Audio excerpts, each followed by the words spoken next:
கோயில் க்ளீன் பண்ணுறது வந்து புதுசு இல்லை. ஒவ்வொரு இடத்துலையும் நம்ம பகுதியில் இருக்கிற கோயில்கள் நம்ம சுத்தம் பண்ணால நம்மளை பார்த்துட்டு இன்னொருத்தர் வருவாங்க, கோயில் சுத்தம் வைக்கணும்னு ஆசைப்படுவாங்க. இன்றைக்கி நம்ம நாட்டில் வந்து கோயிலுக்காக நம்ம வந்து இவ்வளோ கஷ்டப்படுறோம். கோயில்கள் நல்லா இருக்கணும், நம்மளுடைய கலாச்சாரம் அதுதான். அப்படி இருக்கும்போது நம்மளுடைய கல்ச்சர் அதுதான். அப்படி இருக்கும்போது நம்ம கோயில் ஏன் சுத்தம் வைக்க முடியாது? ஸோ பிரதமர் மோடி அவர்கள் இது ஆரம்பித்து வச்சார். ஸோ ஸ்வச்ச பாரத் ஏற்கனவே இருக்குது, உங்களுக்கே தெரியும். நாடு சுத்தமாக இருக்கணும். இப்போ கோயில்கள்லேயே வந்து பல இடத்துல நம்ம அழுக்கு பார்க்குறோம். அதை சுத்தமாக வைக்கணுங்கிறதுக்காக இது ஆரம்பிச்சிருக்கோம். அண்ட் இன்றைக்கி நான் பண்ணுறேன்னா என்னை பார்த்துட்டு இது 4 பேர் இது பண்ணுவாங்க.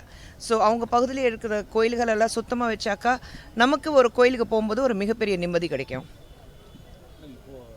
நீங்கள் வந்து கோயிலுக்கு வந்து பண்ணியிருக்கீங்க, இது மாதிரி இன்னும் தலையூரத்தில் எந்த அளவுக்கு பண்ண போகிறீங்க, வேறு எதாவது ஆர்கனைஸ் பண்ண போகிறீங்க? கண்டிப்பாக நாங்கள் பண்ணுவோம். ஏன்னா இது இன்றைக்கி ஒரு கோயில் இருக்குது அதுக்கோட நிறுத்த போகிறோங்கிறது கிடையாது. தொடர்ந்து பண்ணுவோம். தமிழ்நாடு முழுவதும் எங்கெல்லாம் கோயில் இருக்கும் ஒவ்வொரு இடத்துக்கு போயிட்டு யார் யார் வந்து வேறு திசைக்கு போயிட்டு நம்ம பாஜகலேருந்து ஒவ்வொரு திசைக்கு போயிட்டு இன்றைக்கி நான் இருக்கேன் இல்லை அண்ணாமலைஜி இருக்காங்கிறது மட்டும் கிடையாது. எங்கள் கட்சியில் இருக்கிறது கோடிக்கணக்கான காரியகர்த்தாஸ் இருக்காங்க. அவங்க எல்லாரும் ப்ராபப்ளி அவங்க வந்து உங்களை மாதிரி பேட்டி கொடுக்க முடியாது, இல்லைன்னா நீங்கள் போய் பேட்டி எடுக்க மாட்டீங்க. பட் அப்படி இருந்தும் அவங்க வந்து செல்ஃப்லெஸ்லி போய் ஒவ்வொரு கோயில் சுத்தம் பண்ணிகிட்டே இருக்காங்க. அதுதான் எங்களுடைய இப்போதுக்கு ஒரு என்ன சொல்கிறது ஒரு லட்சமே இருக்குது. கேட்கல. பராமரிப்பு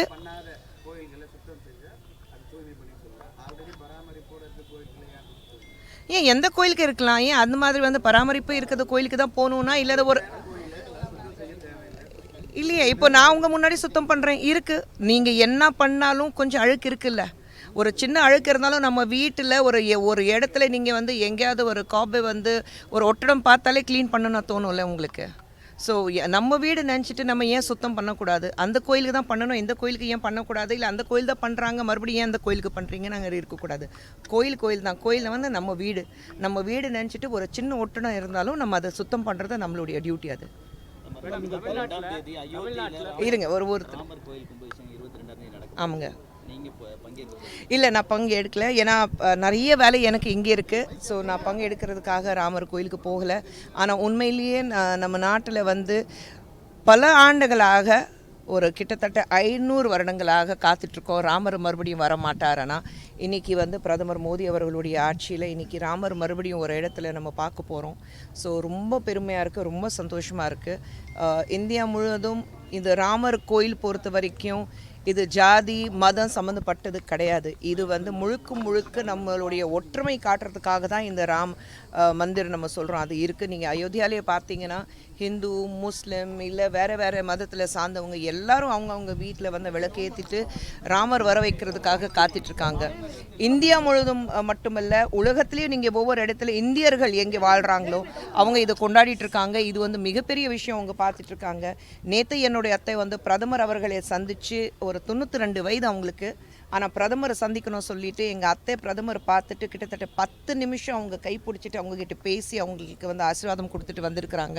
ஏன்னா இந்த ராமர் கோயில் கட்டி இருக்கிறாரு, அதுக்கான அவங்களுக்கு வந்து நிச்சயமாக வாழ்த்து சொல்லணும் சொல்லிட்டு. ஸோ இந்த அளவுக்கு 92 வயதுலேயும் எங்கள் அத்தை வந்து போய் பிரதமர் அவர்கள் பார்க்கணுன்னா அப்போ மற்றவங்களை நினச்சி பாருங்கள் எப்படி. ஸோ ஒரு உண்மையான ஒரு தாய்மார்கள் மட்டும் இல்லை, பெரியவர்களுடைய ஆசீர்வாதத்தோடு தான் இன்றைக்கி பிரதமர் மோடி அவர்கள் இருக்கிறாரு. ஸோ இந்த ராமர் கோயில் பொறுத்த வரைக்கும் என்னை பொறுத்த வரைக்கும் இது வந்து நம்ம நாட்டுடைய ஒற்றுமை, நம்ம நாட்டுடைய செக்குலரிசம் காட்டுறதுக்காகனா ஒரு விஷயம் நான் பார்க்குறேன். தமிழ்நாட்டில் பெண்களுக்கு பாதுகாப்பு இருக்கா? எங்கே தமிழ்நாட்டில் பெண்களுக்கு பாதுகாப்பு? பெண்களுக்கு பாதுகாப்பு வந்து ரூலிங் கட்சி இருக்குது உங்களுக்கு திமுக எம்எல்ஏவுடைய அவங்க வீட்டிலேயே ஒரு சிறுமிக்கு வந்து இந்த அளவுக்கு கொடுமை நடந்திருக்கு. அவள் வெளியே வந்து தனக்கு வந்து விழுந்த அடி பர்ன் மார்க்ஸ் எல்லாமே காமிச்சிருக்கா. அவங்க யார் நீங்கள் ஆட்சியில் இருக்கீங்களோ அவங்க வீட்லேயே பெண்களுக்கு வந்து பாதுகாப்பு இல்லைன்னா அப்புறம் நம்ம சமுதாயத்தில் நம்ம நாட்டில் நம்ம தமிழகத்தில் எங்கிருந்து பெண்களுக்கு பாதுகாப்பாக இருக்கும்? சர்வே எடுத்து பாருங்கள், உங்களுக்கு சர்வேலேயே தெரியும்.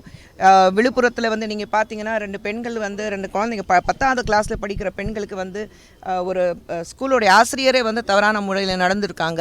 எஃப்ஐஆர் ஃபைல் ஒன்றும் பண்ணலை. அவங்க எனக்கு ஃபோன் பண்ணி என்கிட்ட பேசியிருக்காங்க. நான் அதுக்கு என்ன நடவடிக்கை எடுக்க முடியும்னா அது பார்த்துருக்கேன், நான் பேசியிருக்கேன். ஸோ இந்த மாதிரி விஷயங்கள் அது அவங்களுக்கு போய் மெரிட்டலெல்லாம் போகுது. நீங்கள் வந்து கேஸ் வாபஸ் வாங்கிக்கிங்க இல்லைன்னா மிரட்டுறாங்க. அப்படியெல்லாம் இருக்கும்போது பேரம் பேசிகிட்டு இருக்காங்க. அப்படியெல்லாம் இருக்கும்போது திமுகவுக்கு மட்டும் இல்லை இங்கே இருக்கிற அத்தனை பேருக்கு தெரியும், திமுக ஆட்சியில் நிச்சயமாக பெண்களுக்கு எந்த பாதுகாப்பும் கிடையாது. இது நம்மளுடைய மாண்புமிகு முதலமைச்சர் ஸ்டாலின் அவர்களுக்கு தெரியும். கருணாநிதி அவருடைய பிரச்சனை நீங்கள் பார்த்துட்டீங்க. இது எல்லாமே இருக்கும்போது அவர் எந்த வகையிலே வந்து ஒரு ஆக்ஷன் எடுக்க போகிறாரு? அவங்க கட்சியில் இருக்கிற வீட்லேயே, உங்களுடைய எம்எல்ஏ வீட்லேயே ஒரு பெண்ணுக்கு இந்த மாதிரி ஒரு கொடுமை நடந்திருக்கு. முதலமைச்சர் ஒரு வார்த்தை பேசியிருக்கிறாரா? இல்லை ஒரு ஆறுதல் தெரிவிச்சாரா? இல்லை இது நடந்தது தவறு, அப்படி நடந்திருக்க கூடாது, அவங்களுக்கு நான் ஆதரவாக இருக்கேன் சொன்னாரா? எதுவுமே சொல்லலை. நடக்குதா நடக்கட்டும், போலீஸ் நம்ம கையில் தானே இருக்குது, நம்ம என்ன வேணாலும் பண்ணிக்கலாம், அப்படி தான் பார்த்துட்ருக்காங்கன்னு தர. இது வரைக்கும் நீங்கள் வந்து முதலமைச்சர் அவர்கள் வெளியே வந்து பெண்களுக்கு சப்போர்ட்டாக பேசுனது நான் இது வரைக்கும் நான் பார்த்தது கிடையாது. இது வந்து பாக்ஸோல தானே வரும், உங்களுக்கு சிறுமி தானே, மகளிர் இது தேர்ந்தெடுக்க முடியாது. ஸோ பாக்ஸோல வரும்போது நாங்கள் அதுக்கு ஒன்றும் பண்ண முடியாது.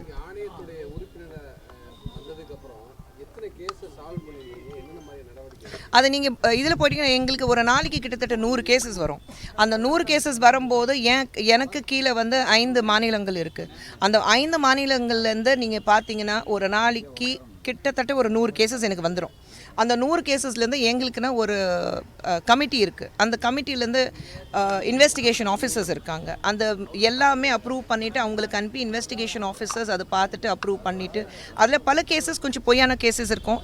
பல கேசஸ் வந்து சிலது வந்து சும்மா வந்து ஒரு பழி வாங்குகிற முறையில் தான் சில கேசஸ் இருக்கும். ஸோ உண்மையான கேசஸ் எடுத்துகிட்டு அது மட்டும் நாங்கள் வந்து இன்வெஸ்டிகேட் பண்ணி அதை ஆக்ஷன் எடுக்கிறோம். போலீஸ்கிட்ட பேசுகிறோம். போலீஸ்கிட்ட இப்போ நானே உங்களுக்கு தெரியும், லாஸ்ட் டைம் வரும்போது இங்கே டிஜிபி அவங்கள பார்த்துட்டு, சங்கர் அவர்களையும் ஷைலேந்திர பாபு அவர்கள் இருக்கும்போது அவங்க 2 பேரும் பார்த்துட்டு 720 கேசஸ் கடந்த 2 வருஷத்தில் நான் வந்து கொடுத்துருந்தேன் தமிழகத்தில்.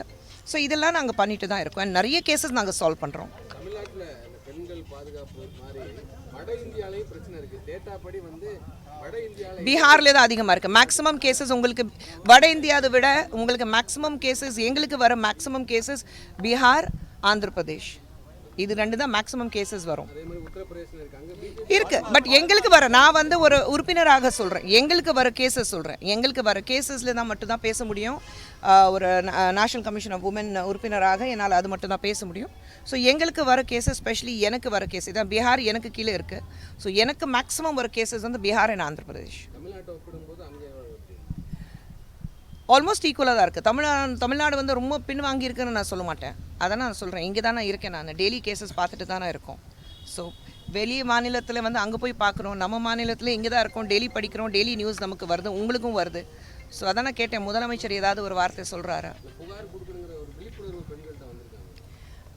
இன்னும் வரல, இன்னும் கொஞ்சம் பயத்தில் தான் இருக்காங்க பெண்கள். இப்போது நீங்கள் பார்த்தீங்கன்னா விழுப்புரத்தில் அந்த 2 குழந்தைங்களுக்கு வந்து, இந்த 2 குழந்தைங்களுக்கு வந்து ஒரு பாலியல் தொல்லை இருக்கும்போது, ஆசிரியர்கிட்டேருந்து பாலியல் தொல்லை இருக்கும்போது அவங்களுக்கு மிரட்டல் போகுது. போலீஸ்காரங்க மிரட்டுறாங்க, கட்சிக்காரங்க போய் மிரட்டுறாங்க, நீங்கள் கேஸ் வாபஸ் வாங்கிக்கிங்க. அப்படி இருக்கும்போது ஒரு பயத்தில் தான் வாழ்ந்துட்டு இருக்காங்க. ஏன்னா ரொம்ப பின்பற்ற மக்கள் அவங்க, சமுதாயத்தில் வந்து ரொம்ப கஷ்டப்பட்டு வாழ்கிற மக்கள். அப்படி இருக்கும்போது குழந்தைங்க படிக்க வைக்கணும், கல்வி தான் ரொம்ப முக்கியம். நான் சொல்லி குழந்தை படிக்க வைக்கும்போது, பெண் குழந்தைங்களுக்கு இந்த மாதிரி ஒரு அநியாயத்தை நடக்கும்போது நிச்சயமாக அவங்க முன் வந்து பேசுகிறதுக்கு கொஞ்சம் பயப்படுறாங்க. நாளைக்கு வேறு ஏதாவது பிரச்சனை வந்துருமா நான் ஒரு பயப்படுறாங்க. ஆனால் எனக்கு சந்தோஷமாக இருக்குது. ஏன்னா இந்த ரெண்டு குழந்தைங்களுடைய வீட்டிலேருந்து என்னை காண்டாக்ட் பண்ணி உங்களால் ஏதாவது பண்ண முடியுமா என்கிட்ட கேட்டிருக்காங்க. ஸோ எனக்கு ரொம்ப சந்தோஷமாக இருக்குது அந்த வகையில். கேஸ் வந்து ஒரு விஷயம் நீங்கள் தெரிஞ்சுக்கணும். ஒரு தடவை போலீஸ் ஒரு கேஸ் எடுத்துட்டுச்சுன்னா, அப்புறம் ஒரு எஃப்ஐஆர் ஃபைல் ஆயிடுச்சுன்னா கமிஷன் உள்ள நுழைய முடியாது. வி ஹேவ் சர்டன் ரூல்ஸ், அந்த ரூல்ஸ் ஃபாலோ பண்ணணும். கேஸ் எடுக்கலைன்னா ஆணையம் வந்து முன்னாடி வந்து we have to take it forward and we have to tell the police நீங்கள் அந்த கேஸ் எடுத்துக்கணும்.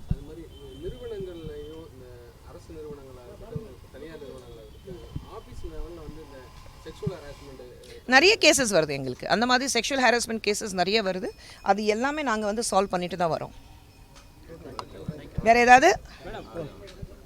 நேற்று கோயில் க்ளீன் பண்ணும்போது மாநில தலைவர் அண்ணாமலை வந்துட்டு அந்த பொண்ணு மேலே வந்து வழக்கு பதிவு பண்ணலன்னா பிஜேபி வந்து கையில் எடுத்துக்கோன்னு சொன்னாங்க. ஆனால் மதியானம் 12 மணிக்கு மேலே அவங்க மேலே வழக்கு பதிவு பண்ணியிருக்காங்க. அதனால பிஜேபி கண்டு தமிழக அரசு பயந்துக்கிச்சாங்க. கண்டிப்பாக பயம் இருக்குல்ல. இன்னைக்கு பாஜக ஒரு காலத்தில் பாஜக சொல்லும்போது நீங்கள் யாருமே முன்னாடி வரமாட்டீங்க.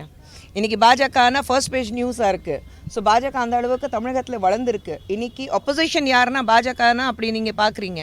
ஸோ இன்றைக்கி வந்து பாஜக அந்த அளவுக்கு வளர்ந்துருக்குன்னா நீங்கள் ஒரு பட்டியல் எடுக்கும்போது யார் எந்த தொகுதியில் யார் ஜெயிப்பாங்கன்னு பார்க்கும்போது அதில் பாஜக பேர் இருக்குல்ல. பல இடத்துல பாஜக வந்து ஈக்குவலாக இருக்குது. அப்படி இருக்கும்போது உங்களுக்கே தெரியும் we have grown. ஒரு மிகப்பெரிய இடத்துல வந்து பாஜக இருக்குது. ஸோ பாஜக சொல்லும்போது அதுவும் எங்களுடைய மாநில தலைவர் அண்ணாமலை ஒரு விஷயம் சொல்லும்போது ஒரு சின்ன பயம் எல்லாருக்கும் இருக்குது. ஐயையோ இன்றைக்கி அண்ணாமலை அவர்கள் என்னத்தான் வெடிக்க போகிறாரு, என்னத்தான் சொல்ல போகிறாரு. ஸோ அந்த பயம் இருக்குது. அந்த பயம் நல்லது.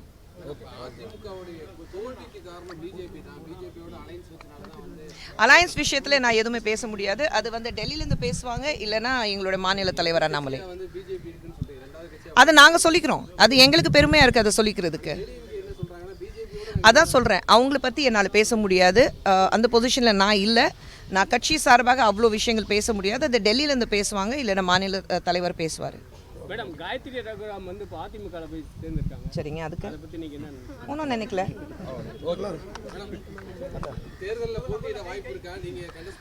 ஐயோ, இது ஒவ்வொரு தேர்தல் வரும்போது எனக்கு இது வந்துட்டு தான் இருக்கும். தேர்தல் பொறுத்த வரைக்கும் எங்களுடைய கட்சி தலைவர் நட்டாஜியும் பிரதமர் மோடி அவர்களும் அமித்ஷா அவர்களும் என்ன முடிவு எடுக்கிறாங்களோ அந்த முடிவு தான் என்னோட முடிவாக இருக்கும். எங்கள் கட்சியை பொறுத்த வரைக்கும் எங்களுடைய ஒரே விருப்பம் 2024 ஒரு மிகப்பெரிய வெற்றி பாஜகவுக்கு காத்துட்ருக்கு. அதுக்காக எங்களால் எந்த அளவுக்கு உழைக்க முடியும். பிரதமர் மோடி அவர்கள் மீண்டும் வருவார், அது எல்லாருக்கும் தெரிஞ்ச விஷயம். அதான் நாங்கள் சொல்கிறோமே, அப்கி பார் 400 பார், 400 தாண்டி பாஜக இருக்கும். அதுக்காக எந்த அளவுக்கு உழைக்கணும், என்னால் வேலை செய்யணும், அதுதான் செய்வோம். யார் எங்கே போட்டியிடணும் அது மேலிடத்தில் முடிவு பண்ணுவாங்க. ஸோ அதில் எங்களுடைய விருப்பம் இருக்கா இல்லையா அது வந்து டோட்டலி செகண்டரியாக இருக்குது. அது முக்கியத்துவம் கிடையாது. இந்த வீடியோ உங்களுக்கு பிடிச்சிருந்தா ப்ளீஸ் லைக் அண்ட் ஷேர் பண்ணுங்க. மறக்காம எங்க சேனலை சப்ஸ்கிரைபும் பண்ணுங்க.